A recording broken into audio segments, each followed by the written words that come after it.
நாங்குநேரியில் பரபரப்பு, குடும்ப தகராறில் பெட்டிக்கடை மீது வெடிவீச்சு, ஒருவர் கைது, காவல்துறை விளக்கம். நாங்குநேரி திருநெல்வேலி மாவட்டம் நாங்குநேரி பழைய பேருந்து நிலையம் அருகே நேற்று இரவு நடந்த வெடிவீச்சு சம்பவம் பொதுமக்களிடையே பெரும் பரபரப்பையும் அச்சத்தையும் ஏற்படுத்தியது. இச்சம்பவம் தொடர்பாக ஒருவரை போலீசார் கைது செய்து விசாரணை நடத்தி வருகின்றனர். சம்பவத்தின் பின்னணி: நாங்குநேரி பழைய பேருந்து நிலையம் அருகே ராமச்சந்திரன், 55, என்பவர் பெட்டிக்கடை நடத்தி வருகிறார். நேற்று இரவு சுமார் 7:30 மணி அளவில் ராமச்சந்திரனின் மாமியார் நம்பியம்மாள், 73, கடையில் அமர்ந்திருந்தார். அப்போது அங்கு வந்த மர்ம நபர் ஒருவர் தான் மறைத்து வைத்திருந்த வெடிபொருட்களை கடையை நோக்கி வீசினார். இது சுவரில் பட்டு பலத்த சத்தத்துடன் வெடித்தது.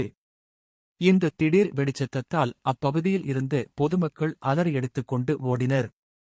கடையில் இருந்து முதியவர் நம்பியம்மாள் மற்றும் மாலதி, 44, ஆகியோர் இந்த சம்பவத்தால் கடும் அதிர்ச்சிக்குள்ளாகினர். பரவிய தகவல்களும் போலீஸ் நடவடிக்கையும்: ஆரம்பத்தில் வீசப்பட்டது நாட்டு வெடிகுண்டு என்றும், இதில் நம்பியம்மாள் காயமடைந்து மருத்துவமனையில் அனுமதிக்கப்பட்டார் என்றும் தகவல்கள் பரவின. மேலும் வீசப்பட்ட 5 குண்டுகளில் சில வெடிக்கவில்லை என்றும் கூறப்பட்டது. தகவல் அறிந்து சம்பவ இடத்திற்கு விரைந்து வந்த நாங்குநேரி போலீசார் வெடி வீசிய நபரை பிடித்து விசாரணை நடத்தினர்.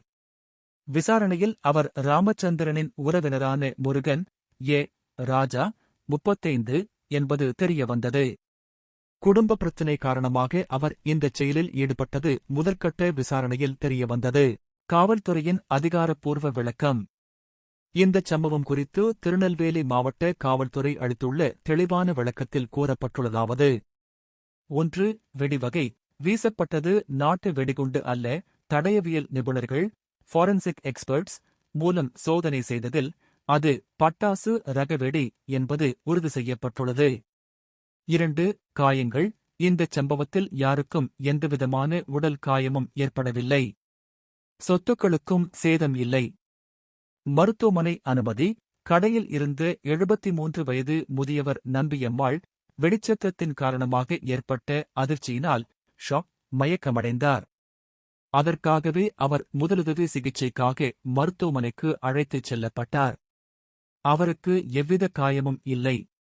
4. முருகன் குறித்து: கைது செய்யப்பட்டுள்ள முருகன் என்பவர் சற்று மனநிலை பாதிக்கப்பட்டவர் என்பது முதற்கட்ட விசாரணையில் தெரியவந்துள்ளது. மனநிலை பாதிக்கப்பட்டதாக கூறப்படும் நபருக்கு இந்த வெடிபொருட்கள் எப்படி கிடைத்தன என்பது குறித்தும், இதன் பின்னணியில் வேறு ஏதேனும் காரணங்கள் உள்ளனவா என்பது குறித்தும் நாங்குநேரி போலீசார் தொடர்ந்து தீவிர விசாரணை மேற்கொண்டு வருகின்றனர். பரபரப்பான பேருந்து நிலையப் பகுதியில் நடந்த இந்த வெடிவீச்சு சம்பவம் பட்டாசு ரக வெடிதான் என்று உறுதி செய்யப்பட்ட பின்னரே அப்பகுதி மக்கள் நிம்மதி அடைந்தனர்.